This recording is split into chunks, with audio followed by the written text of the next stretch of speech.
ओम शांति। 14/5/2025 के अनमोल मधुर महावाक्य।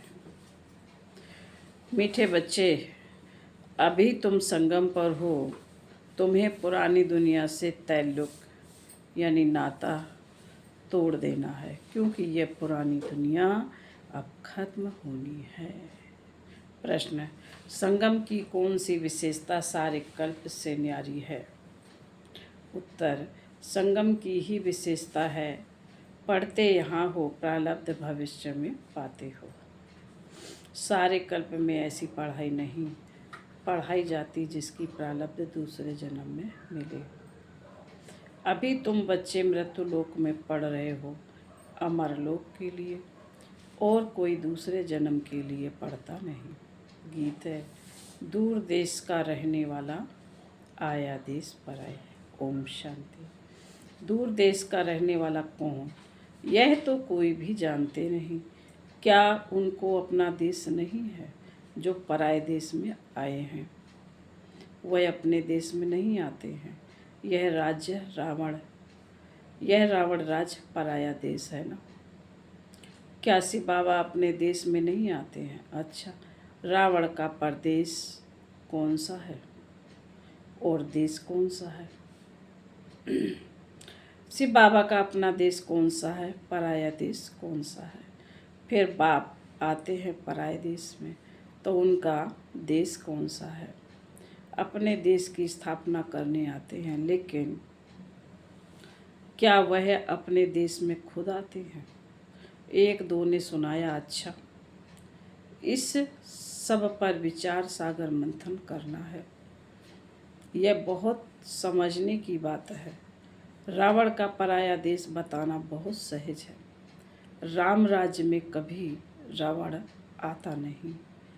बाप को रावण के देश में आना पड़ता है क्योंकि रावण राज्य को चेंज करना होता है। यह है संगम युग। वह सतयुग में भी नहीं आते, कलयुग में भी नहीं आते। संगम युग पर आते हैं तो यह राम का भी देश है, रावण का भी देश है। इस किनारे राम का, उस किनारे रावण का संगम है ना। अभी तुम बच्चे संगम पर हो, ना इस तरफ ना उस तरफ हो। अपने को संगम पर समझना चाहिए। हमारा उस तरफ ताल्लुक नहीं है। बुद्धि से पुरानी दुनिया से ताल्लुक तोड़ना पड़ता है।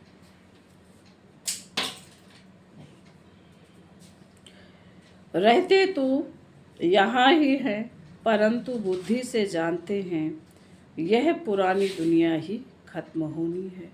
आत्मा कहती है, अभी मैं संगम पर आया हूँ, बाप आया हुआ है। उनको खिवैया भी कहते हैं। अभी हम जा रहे हैं, कैसे? योग से। योग के लिए भी ज्ञान है, ज्ञान के लिए भी ज्ञान है। योग के लिए समझाया जाता है, अपने को आत्मा समझो, फिर बाप को याद करो। यह भी ज्ञान है ना। ज्ञान अर्थात समझाने। बाप मत देने आए हैं, कहते हैं अपने को आत्मा समझो। आत्मा ही 84 जन्म लेती है। बाप बच्चों को ही विस्तार से बैठ समझाते हैं। अभी यह रावण राज खत्म होना है।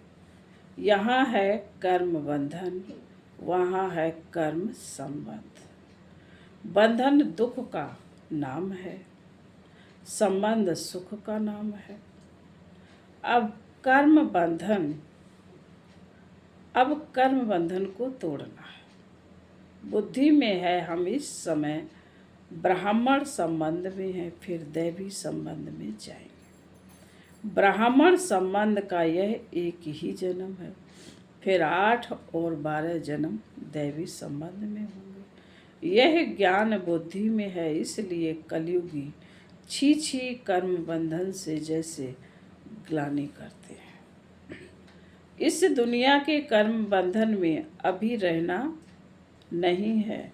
बुद्धि मिलती है, यह सब है आसुरी कर्म बंधन।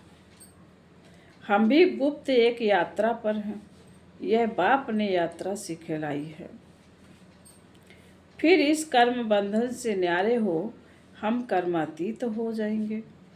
यह कर्म बंधन अब टूटना ही है।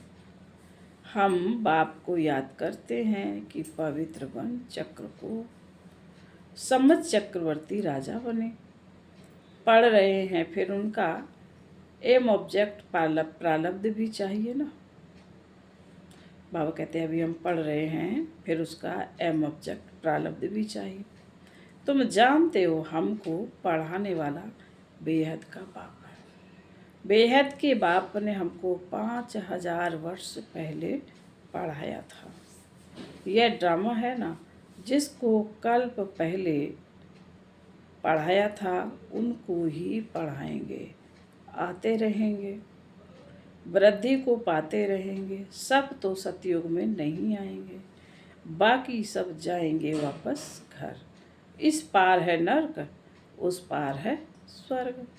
उस पढ़ाई में तो समझते हैं हम यहाँ पढ़ते हैं, फिर प्रारब्ध भी यहाँ पाएंगे। यहाँ हम पढ़ते हैं संगम युग पर, इनकी प्रारब्ध हमको नई दुनिया में मिलेगी। यह है नई बात। दुनिया में ऐसे कोई नहीं कहेंगे कि तुमको इसकी प्रारब्ध दूसरे जन्म में मिलेगी। इस जन्म में अगले जन्मों की प्रारब्ध पाना है। यह सिर्फ इस संगम युग पर ही होता है। बाप भी आते ही संगम युग पर हैं। तुम पढ़ते हो पुरुषोत्तम बनने के लिए। एक ही बार भगवान ज्ञान सागर आकर पढ़ाते हैं नई दुनिया अमरपुरी के लिए। यह तो है कलयुग मृत्यु लोक। हम पढ़ते हैं सतयुग के लिए, नरकवासी से स्वर्गवासी होने के लिए। यह है पराया देश, वह है अपना देश। उस अपने देश में बाप को आने की दरकार नहीं। वह देश बच्चों के लिए ही है। वहाँ सतयुग में रावण का आना नहीं होता है। रावण गुम हो जाता है, फिर आएगा द्वापर में तो बाप भी गुम हो जाता है। सतयुग में कोई भी उनको जानते नहीं, तो याद भी क्यों करेंगे। सुख भी प्रारब्ध पूरी होती है, सुख की प्रारब्ध पूरी होती है तो फिर रावण राज्य शुरू होता है। इनको पराया देश कहा जाता है। अभी तुम समझते हो हम संगम युग पर हैं। हमको रास्ता दिखलाने वाला बाप मिला है। बाकी सब धक्के खाते रहते हैं। जो बहुत थके हुए होंगे, जिन्होंने कल्प पहले रास्ता लिया होगा, वह आते रहेंगे। तुम पंडे सबको रास्ता बताते हो। यह है रूहानी यात्रा, यह है रूहानी यात्रा का रास्ता। सीधा चला जाएंगे सुख धाम। तुम पंडे पांडव संप्रदाय हो। पांडव राज नहीं कहेंगे। राज न पांडवों का न कौरवों का है। दोनों को ताज नहीं है, न पांडवों को न कौरवों को। भक्ति मार्ग में दोनों को ताज दे दिया है। अगर दे भी दो, बाबा ने कहा अगर दे भी दें, अगर दे भी तो कौरवों को लाइट का ताज नहीं देंगे। अगर दे भी दें तो कौरवों को लाइट का ताज नहीं देंगे। पांडवों को भी लाइट नहीं दे सकते, क्योंकि पुरुषार्थी हैं। चलते चलते गिर पड़ते हैं, तब किसको देवें। इसलिए यह सब निशानी विष्णु को दे दी, क्योंकि वह पवित्र है। सतयुग में सब पवित्र संपूर्ण निर्विकारी होते हैं। पवित्रता की लाइट का ताज है। इस समय तो कोई पवित्र नहीं है। सन्यासी लोग कहलाते हैं कि हम पवित्र हैं। परंतु दुनिया तो पवित्र नहीं है ना। जन्म फिर भी विकारी दुनिया में ही लेते हैं। यह है रावण की पतितपुरी। पावन राज्य सतयुग नई दुनिया को कहा जाता है। अब तुम बच्चों को बाप बागवान कांटों से फूल बनाते हैं। वह पतित पावन भी है, खिवैया भी है, बागवान भी है। बागवान आए हैं कांटों के जंगल में। तुम्हारा कमांडर तो एक ही है। यादवों का कमांडर चीफ शंकर को कहें, यूं तो वह कोई विनाश कराते नहीं हैं। जब समय होता है तो लड़ाई लगती है। कहते हैं शंकर की प्रेरणा से मूसल आदि निकलते हैं, मूसल आदि बनते हैं। यह सब कहानियां बैठ बनाई हैं। पुरानी दुनिया खत्म तो जरूर होनी है। मकान पुराना होता है तो गिर पड़ता है, मनुष्य मर जाते हैं। यह भी पुरानी दुनिया खत्म होनी है। यह सब दबकर मर जाएंगे। कोई डूब मरेंगे, कोई शौक में मरेंगे। बॉम्ब आदि की जहरीली वायु भी मार डालेगी। बच्चों की बुद्धि में है कि अभी विनाश होना ही है। हम उस पार जा रहे हैं। कलयुग पूरा हो, सतयुग की स्थापना जरूर होनी है। फिर आधा कल्प लड़ाई होती ही नहीं। फिर आधा कल्प लड़ाई होती नहीं।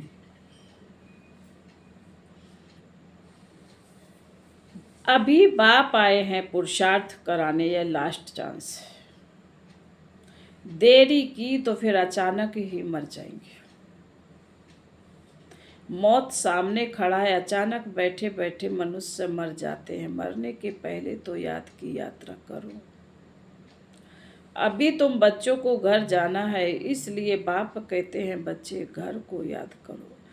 इससे अंतमति सुगति हो जाएगी। घर चले जाएंगे परंतु सिर्फ घर को याद करेंगे तो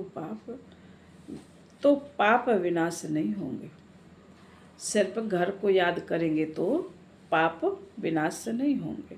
बाप को याद करेंगे तो पाप विनाश हो और तुम अपने घर चले जाएंगे। इसलिए बाप को याद करते रहो।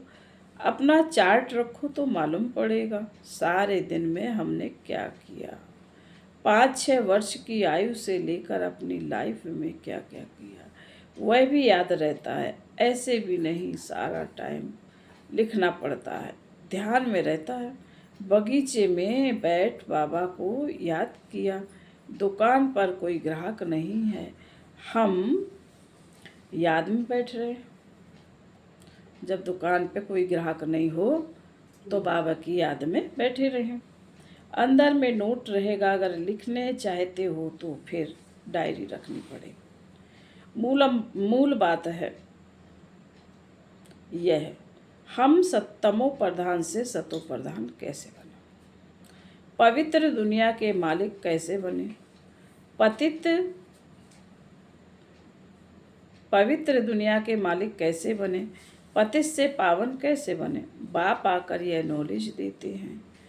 ज्ञान का सागर बाप ही है। तुम अभी कहते हो बाबा हम आपके हैं, सदैव आपके ही हैं। सिर्फ भूल कर देह अभिमानी हो गए हैं।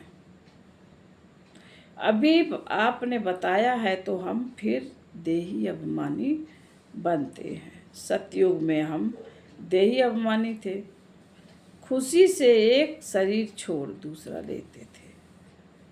तो तुम बच्चों को यह सब धारणा कर फिर समझाने लायक बनना है तो बहुतों का कल्याण होगा। बाबा जानते हैं ड्रामा अनुसार नंबरवार पुरुषार्थ अनुसार सर्विसेबल बन रहे हैं। अच्छा, किसको झाड़ आदि नहीं समझा सकते हो? भला यह तो सहज है ना।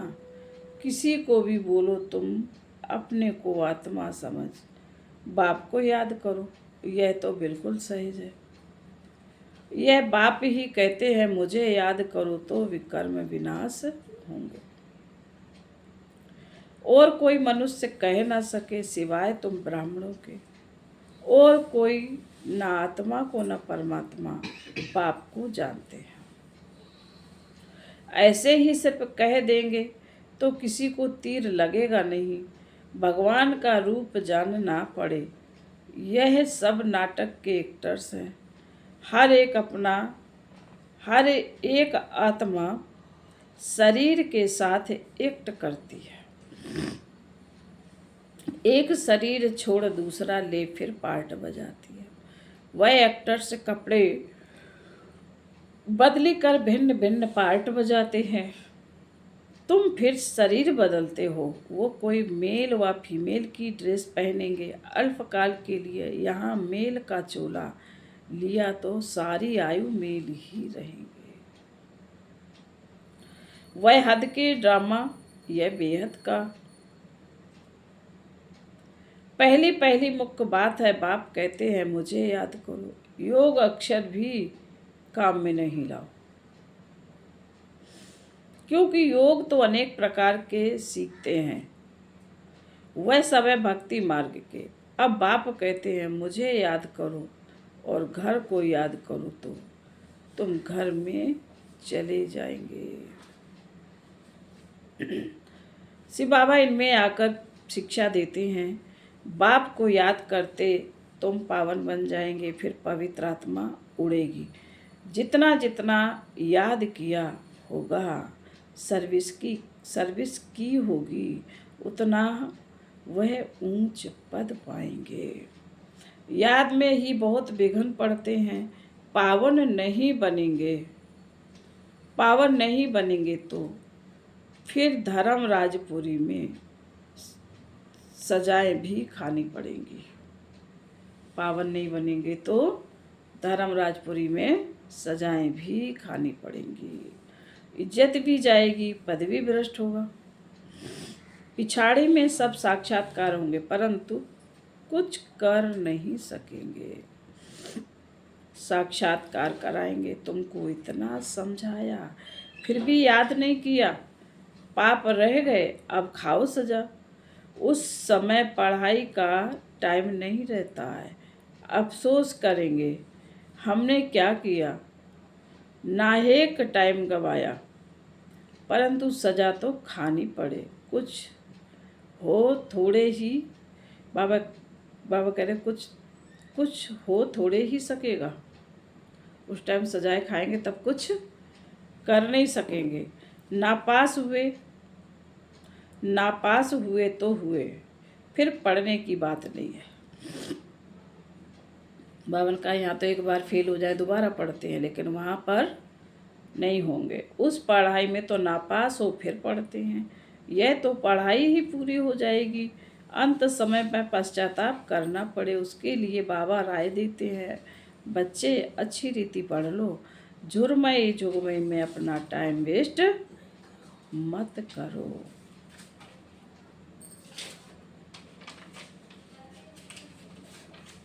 नहीं तो बहुत पछताना पड़ेगा। माया बहुत उल्टे काम करा देती है। चोरी कभी नहीं की होगी, वह भी कराएगी। बाबा कहते हैं माया इतनी ज़बरदस्त है कि अभी तक चोरी नहीं की होगी तो भी माया कभी न कभी करा देगी। पीछे स्मृति आएगी हमको तो माया ने धोखा दे दिया। पहले दिल में ख्याल आता है फलानी चीज़ उठाऊं, बुद्धि तो मिली है, यह राइट है व रॉन्ग है। यह चीज़ उठाऊं तो रॉन्ग होगा, नहीं उठाएंगे तो राइट होगा। अब क्या करना है, पवित्र रहना तो अच्छा है ना। संग में आकर लूज नहीं होना चाहिए। बाबा ने कहा संग में आकर लूज नहीं होना चाहिए। हम भाई बहन हैं, फिर नाम रूप में क्यों फंसे। देह अभिमान में नहीं आना है, परंतु माया बड़ी ज़बरदस्त है। माया रॉन्ग काम कराने के संकल्प लाती है। बाप कहते हैं तुमको रॉन्ग काम करना ही नहीं। लड़ाई चलती है फिर गिर पड़ते हैं, फिर राइट बुद्धि आती है। फिर राइट बुद्धि आती ही नहीं। हमको राइट काम करना है, अंधों की लाठी बनना है। अच्छे ते अच्छे काम है, अच्छे ते अच्छा काम है यह शरीर निर्वाह के लिए। समय तो है, बावन का अच्छा तो अच्छा काम है, यह जो शरीर निर्वाह करने के लिए समय तो है। रात को नींद भी करनी है, आत्मा थक जाती है, शरीर भी सो जाता है, तो शरीर निर्वाह के लिए, आराम करने के लिए टाइम तो है। बाकी समय मेरी सर्विस में लग जाओ। याद का चार्ट रखो, लिखते भी है, फिर चलते चलते फेल हो जाते हैं। बाप को याद नहीं करते हैं, सर्विस नहीं करते तो रॉन्ग काम होता रहता है। सर्विस नहीं करते हैं तो रॉन्ग काम होता रहता है। फिर बाबा बोले अच्छा, मीठे मीठे सिक्के थे बच्चों प्रति, माता पिता बाप दादा का याद प्यार और गुड मॉर्निंग। रूहानी बाप की, रूहानी बच्चों को नमस्ते। हम रूहानी बच्चों की, रूहानी माता पिता बाप दादा को याद प्यार और गुड मॉर्निंग।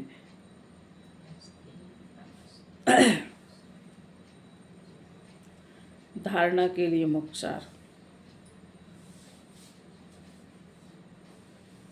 पहली पॉइंट है, झुरमई झुगमई में अपना टाइम वेस्ट नहीं करना। माया कोई भी उल्टा काम ना कराए, यह ध्यान रखना। संग दोष में आकर कभी लूज नहीं होना।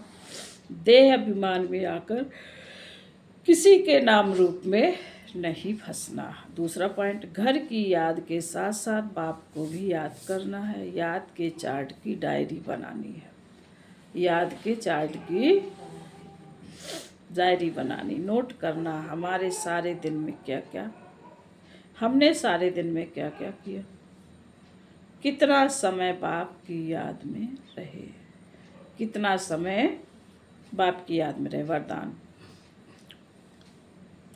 वरदान नम्रता रूपी कवच द्वारा, नम्रता रूपी कवच द्वारा व्यर्थ के रावण को जलाने वाले सच्चे स्नेही सहयोगी भव। नम्रता रूपी कवच द्वारा व्यर्थ के रावण को जलाने वाले सच्चे स्नेही सहयोगी भव।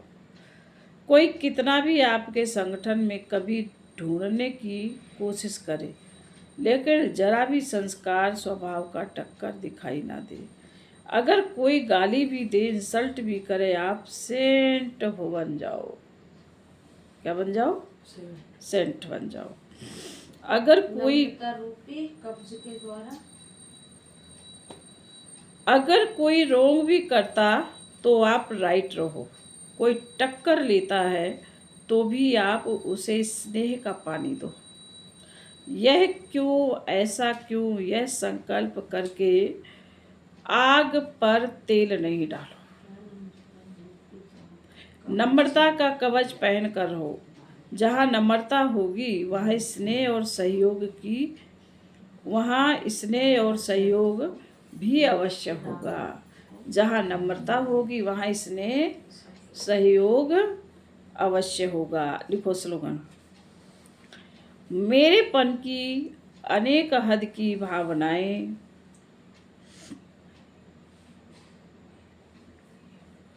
मेरेपन की अनेक हद की भावनाएं एक मेरे बाबा में समा दो। अव्यक्ति सारे। रूहानी रॉयल्टी का फाउंडेशन संपूर्ण पवित्रता है, तो अपने से पूछो कि रूहानी रॉयल्टी की झलक और फलक आपके रूप व चरित्र से हर एक को अनुभव होती है। नॉलेज के दर्पण में अपने को देखो कि मेरे चेहरे पर चलन में वह रूहानी रॉयल्टी दिखाई देती है या साधारण चलन और चेहरा दिखाई देता है। अच्छा, ओम शांति।